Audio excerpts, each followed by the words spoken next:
What's up? What's good mga Lods? Kumusta kayo? Well, I hope and pray na sana nasa mabuti kayong kalagayan. And I know for the fact that lahat tayo is nasa mabuting sitwasyon ngayon at kalagayan. Kumusta kayo lahat? So, welcome back to our YouTube channel. Well, for today's video, naisip ko lang na i-post or mag-upload ngayon, no? Para si paano updated kayo. And well, I can say na this video is long overdue, I would say. But una, nung ginagawa ko yung film is, sabi ko, after ko matapos yung film is, sabi ko, ipopost ko pa ba or what? Pero yun nga, I decided na since wala akong video for today, hindi ako nakapag-record kahapon or nung mga previous day, no. Sabi ko, sige, meron pa pala ako, i-post ko na lang din. Well, actually, this, like I said, no, this is long overdue film na ginawa ko. Actually, no, ano pa to, what do you call, winter pa nga to eh. Kasagsagan pa ng winter. Pero, yun, para sa akin lang din kasi, no, matanong ko na lang din. Okay ba? Like, for example, dito, no, lalo na yung mga nandito sa US, family, or even nasa Canada, okay ba na maski pa paano dapat may alam tayo? You know, yun na. Yung mga handiworks, maski pa paano ba dapat may matutunan tayo, no? Yung mga hindi naman mahirap gawin, but madaling matutunan. Like yung mga simpleng bagay na pagkakabit ng ganito, pagkumpuni ng ganito. Importante ba sa atin yun, mga Lods, no? Lalo na sa atin ng mga lalaki. You know, yung lalaki sa bahay, lalaki sa pamilya, dapat may alam tayo or what, di ba? So yun nga, itong video na to, papakita ko lang sa inyo as in, wala talaga akong idea, wala akong alam, hindi ko paano simulan, hindi ko alam kung paano simulan or what, pero nagawa natin, natapos natin. And at the same time, maganda naman yung kinalabasan, napakinabangan naman in maski paano. So, eto, share ko na lang din sa inyo mga Lods. Ayun, mga Lods, dito kailangan ko na maikabit yung mailbox namin. Kasi nga, parang mga nakakailang weeks or months na rin kami dito sa bahay when we first get here or moved in here. Wala pa yung mailbox namin. Napapansin namin walang dumarating na sulat. Hindi naman nila iniiwan sa may driveway or sa may pintuan. Dito dumating yung dating manager ng builder namin, ng realtor. Anyways, yan, kailangan ko maghukay dyan. Ang struggle sa paghuhukay dyan, mga Lods, is since may yellow pa nga, ayan, nung hinuhukay ko yan is tumupunta yung tubig, yung mga natutunaw pumupunta doon sa hinuhukay, kaya ang hirap maghukay. Yan, nung natapos ko na, sinementohan ko na, kinabit ko yung kahoy. Ito pang mga pangatlong araw na yata ito, mga Lods. Ilang araw na akong kinukulit ni Mrs. Hindi na nare-receive yung mga sulat eh. Parang napansin nga namin, hindi nila iiwan yung sulat or yung mail mo pagka wala kang mailbox. So, sana umubra na to. Patutuyuin ko lang muna yung semento. Yung mga tubig niyan, yung snow na yan, punta dito sa hinukay ko, kaya limas ako ng limas habang naghuhukay, kaya mas mahirap. So ngayon, ginamitan ko lang ng quick or fast concrete ba yan, fast concrete mix. So paglagay ko, medyo mabilis siyang matuyo, hindi mo na kailangan i-mix pa ng tubig kasi nga may dumarating na tubig, so okay na yan. So let's see, mukhang matatag naman, hindi naman gumagalaw yun. So okay na yan, matibay na yan. Hintayin natin yung kalalabasan yan, kumbaga yung finished product. Alright, so yung loading nyo is construction boy for the day. See ya. Dito nung natuyo na yung kinabit kong poste, nailagay ko na yung pinaka stand nung mailbox natin, mga Lods. So ngayon ang ikakabit ko na is yung box mismo. Kailangan natin dyan ng barena, kailangan natin ng level para at least maski pa paano pantay. And yun, kasama naman din yung hardware sa pagbili ng mailbox. Nung in-order namin yan, meron ng mga kasamang tornilyo, screws and all. So, yun lang talagang kakailanganin mong tools is yan. Yung barena, mga lods. Ano, in-start ko na ikabit. Kailangan lahat ng dadaan, kakawayan mo. Kasi, it's either mag-honk sila or bubusinahan ka nila or kakawayan ka nila. So, kailangan mo rin mag-wave back. Okay lang. Ganun talaga. Maganda nga yung ganun. And yan, almost tapos na. Medyo finishing touches na lang din yung mga tornilyo sa pang ilalim. Then that's it. Tapos na yan. Ilang araw ko rin ginawa yan. Kasi nga, ang hirap magkukay. Tapos din namin. Ito na yung finished product natin mga lods. Matibay yan. 3 days in the making. Yan lang mailbox na yan. Pero at least okay na. Alrighty. Ito naman mga lods, yung pag-install ko ng ng microwave. Dito ako medyo nag-struggle talaga ng sobra. Hindi ako mahihiya sabihin sa inyo kung ilang oras ko ginawa yan. I think I started doing that 7 o'clock ng gabi. Natapos ako dyan mga lods 3 a.m. Imagine that. Yan lang ikakabit ko. Pero ang hirap talaga eh. Ang hirap magbutas. Kailangan pantay. Kailangan sakto sa mga butas. Sa mga... basta mahirap ikabit yan. Pero yun nga, meron naman instruction. So susundan mo lang yung instruction. And yun. Nairaos naman. Naikabit natin. No? Well, tinulungan din ako ni Mrs. dyan tsaka ni ate. Pagbubuhat. Pagsalpak kasi yan. Kasi medyo mabigat yung, yung microwave natin. Anong oras ko ginawa? So, kung ipapagawa natin yan, medyo mahal din. Alas 10. Siguro mga nasa $300 yung tinanong ko yung nagkabit nung namin ng stove and kasi yung stove namin kasama na sa sa delivery package.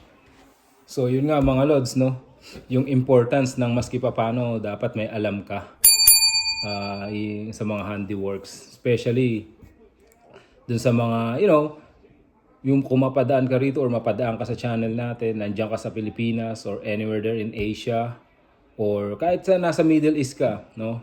Filipino family na nagbabalak or nagpaplano na pumunta na dito sa Amerika or nandito na sa Amerika or let's say waiting na lang sa flight nila, waiting na lang sa interview date nila or may mga PD na, especially dun sa mga nurses na kasama yung family magma-migrate dito. And or doon sa nagbabalak pa lang, diba, nagbabalak pa lang na sumubok or pumunta rito or mag-migrate dito. Yun, sana makatulong to. Well, in fact, alam naman natin sa atin mga Pilipino na syempre ang pangarap natin when we get here, syempre makabili na sariling bahay, first ng sasakyan, which is kailangan naman talaga, is a necessity here.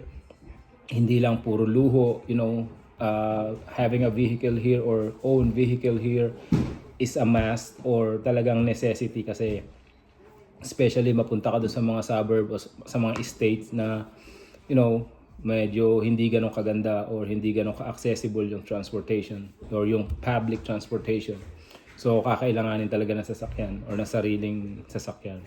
Well anyways, yun nga. So hindi naman natin talaga, alam din naman natin na when you get here, hindi naman talaga tayo mag-i-stay ng matagal sa apartment. Of course, pagdating mo rito, apartment ka or makikitira ka sa kamag-anak, that's the privilege kung meron ka kamag-anak na matitiran for the meantime. But again, hindi tayo mag-i-stay ng matagal or ng habang buhay sa apartment. Bibili at bibili tayo ng sarili nating property and all. So when, pagka dumating na yung time na yun, at least may alam tayo. Hindi lahat ng kailangan natin gawin is ipapagawa natin sa mga services dito like sa construction, sa mga karpentero or what. So kailangan may alam din tayo maski pa paano. Maski yung konti lang, yung basic things like yung ginawa ko, naghukay lang ako. Bumili kami nung online nung mailbox, kasama na dun yung semento, yung kahoy and all.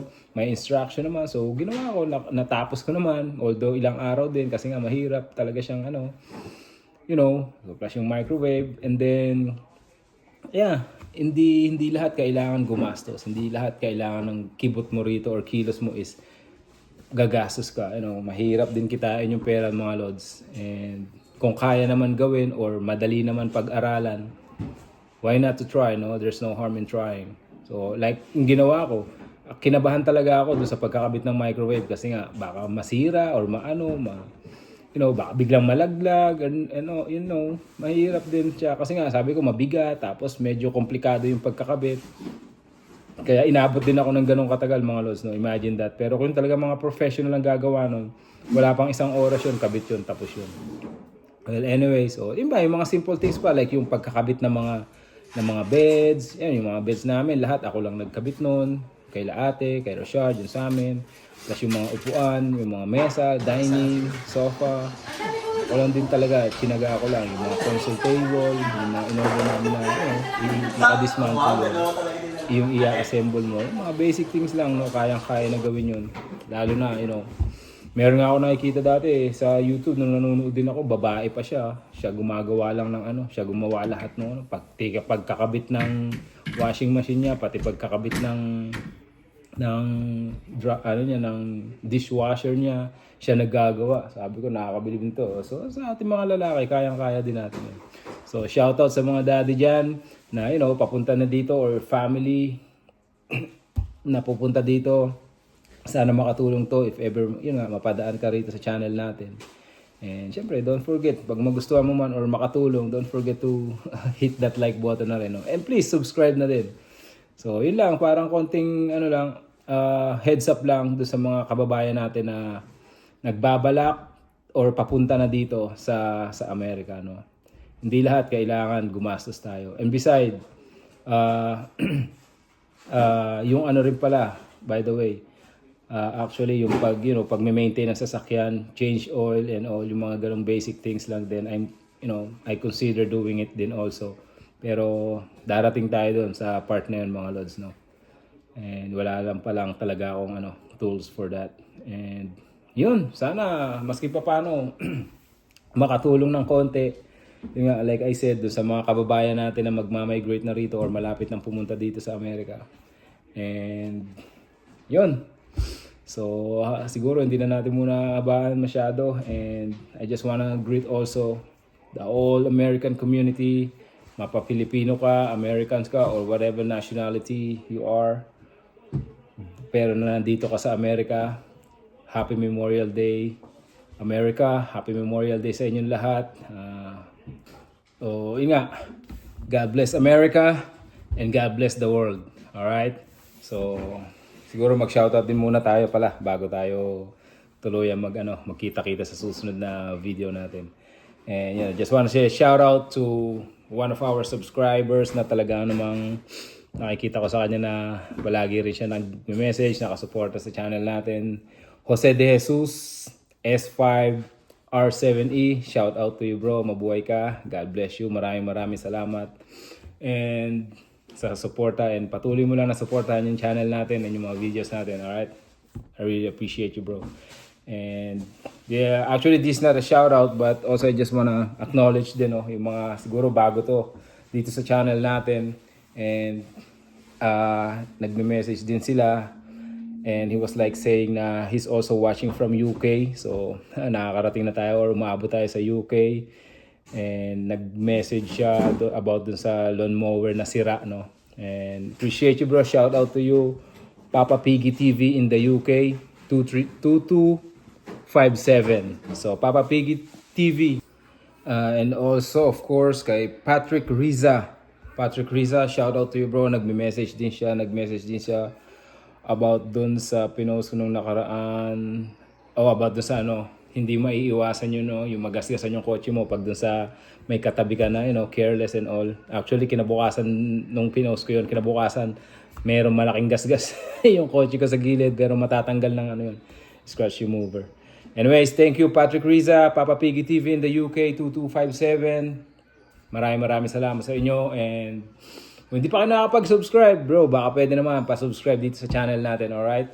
So again, maraming salamat sa inyo to my 400 plus subscribers. Thank you so much to you all. Shout out to you all. And doon Sa mga tropa natin dyan sa Pinoy Tambayan sa Canada, shout out to you all mga lods. Alright? And of course, yung mga tropa natin dito na mga vlogger din. Kalentong Tukali Vlog, si Sir Buds, si Jetan TV, shout out to you bro. And to Andrea Judge TV, shout out to you all. And yeah, maraming salamat. And please keep supporting these channels. And stay safe, stay away from trouble. And kita-kita tayo ulit sa mga susunod na videos uploads natin mga lods. Alright? Thank you all and God bless. See you on the next one.